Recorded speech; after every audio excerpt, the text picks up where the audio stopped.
All right, folks, I want to talk today about what a mind fuck it is to go from thinking that vegan vegetarianism is the ultimate way to be on this planet to being told that you have to eat and incorporate animal proteins back into your life every single day. Like, I'm talking about eat it every day, right? Because you're so protein deficient and your body is so run down. So being a vegan, I had heard all of those things, and you hear the whole like protein deficiency thing. People use that really as weaponry, I think, against veganism, right? So I never bought into it. And here I am, almost a decade into being a vegan. I mean, I just fucking eliminated everything, right? It turns out that all of the potentially high sources of plant protein also come with a load of carbs. And carbs turn to sugar in the body. I think that's like general, like high school science, and your girl couldn't put that together.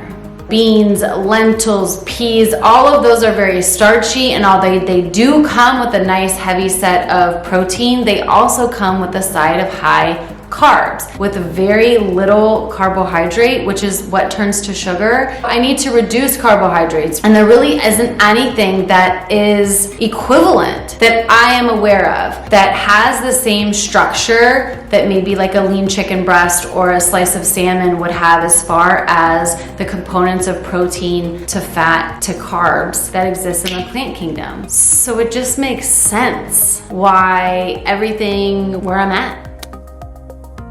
Eating this diet that I truly believe is superior to everything. I am doing the best for my body. Like, that's what I thought, really. I am doing what I know to be the best. Foods like they're high allergics for all the other foods like meat, dairy, and eggs. Those things are inflammatory and unnatural. They cause the body to become acidic and just all these things, right? And you watch all those documentaries on Netflix just about how, I mean, it is awful what they do to these animals, 100%. But you hear all these stories, and it just made sense to me to become a vegan. And I did it pretty easily. First it was just dairy was out, and then it was like meat was out, and it was, it was just easy. But here I am, not feeling well, and I haven't for the past couple of years. I've had some stomach problems, some gut problems, not being able to really like digest food. Turns out, and I think I've had it for a long while, is elevated blood sugar, and my adrenals are very tired, and my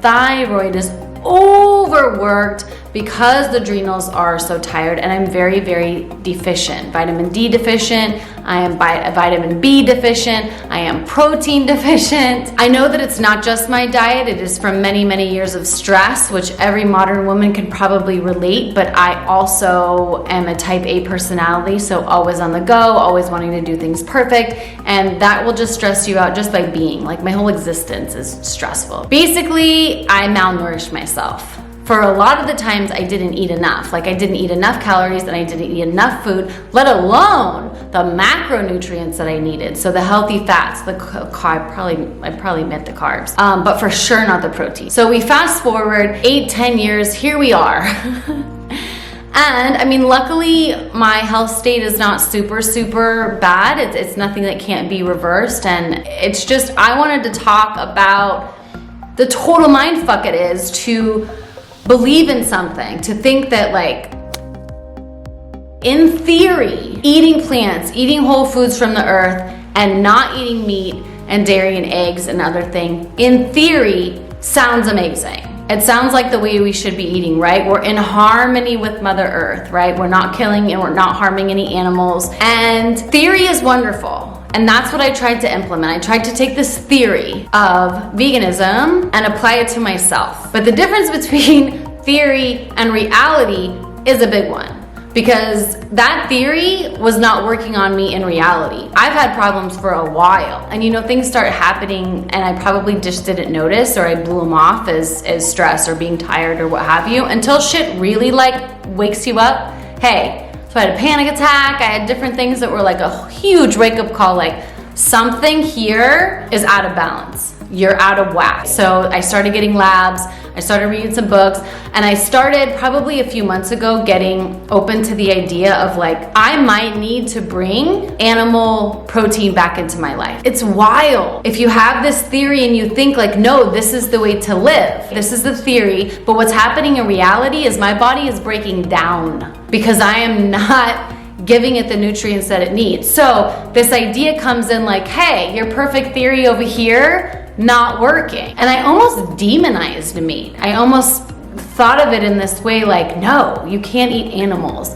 Not just for the ethics of it, but just as far as cleanliness. Like, why would I want to eat another like living thing? I'm having to navigate the mental space of like, okay, this theory, I think part of it is beautiful. It really is. Like, eating whole plants should absolutely be a part of everyone's diet. However, there are nutrients that we as humans need. And I know I'm not the only woman that down the road has been vegetarian or been vegan and become so deficient in something that they have to bring animal protein back in. So what it really comes down to is living in balance. It can't be all one thing. I am a known extremist. I take an idea and I run with it until I can no longer run with it, and that is what has happened. I have taken veganism as far as I can, and my body is like, no, we can't do that anymore. Fuck, it is a shit show in my head, to be honest, about, and very humbling, to think like more holy, more balance, more like this and this. Without the exclusion, it is so much plant foods. That is so good for the body. And there are really good animal protein sources that my body needs. The more the body needs healing, the more protein actually that I need. So I have taken on a diet that basically 3 ounces of animal protein with lunch and dinner. That's a lot for not having had like meat and stuff for so long, like twice a day. So I really have to pep talk myself every time I sit down and eat. It's like, it's okay, Amity, it's okay. But it's here. I know that my body is probably like, oh, thank you. But my mind, it's my brain, because I thought like, no, this is the way to live and this is not the way to live. And that's just not the case. And so it really like brings you to your knees on like, what you thought was the best really isn't the best. And how can you find wholeness? How can you find healing with both veganism and eating quality animal sources, you know? So I just wanted to talk a little bit about just what the hell is happening when you think like one way of living is the best for you and your body is clearly telling you that it's not. It's time to pivot. Don't stay stubborn. Don't stay in that way of living and like just try and grind and make it work, because that's what I did. And it doesn't work. It doesn't work like that. You have to be open. You have to be able to shift and be like, okay, this isn't working. What else do I need to bring in? And for me, it's bringing in these really clean animal and fish sources of protein into my diet to help heal my body. So I am doing a 30-day tracking, like all of this. So the first video is out. You can check it out here. And I'm going to track my progress. And it's going to take a while, I think, in the headspace to just, you know, wrap my brain around like, we're doing this and this is for healing, and that an idea that you had, and maybe at the time it was the best thing that happened, but now, where I am now in my life, it's not the best thing for me. And can I pivot? And I can, because I'm an awakened woman, and I can pivot and I can say, okay, I'm not so one-sided. I can bring in this and say like, okay, there's benefit here, and I can benefit and I can heal and I can grow and I can feel better in my body, because who doesn't want that, right? Who doesn't want to feel better? I actually gained like 20 pounds over the last year that like wouldn't budge.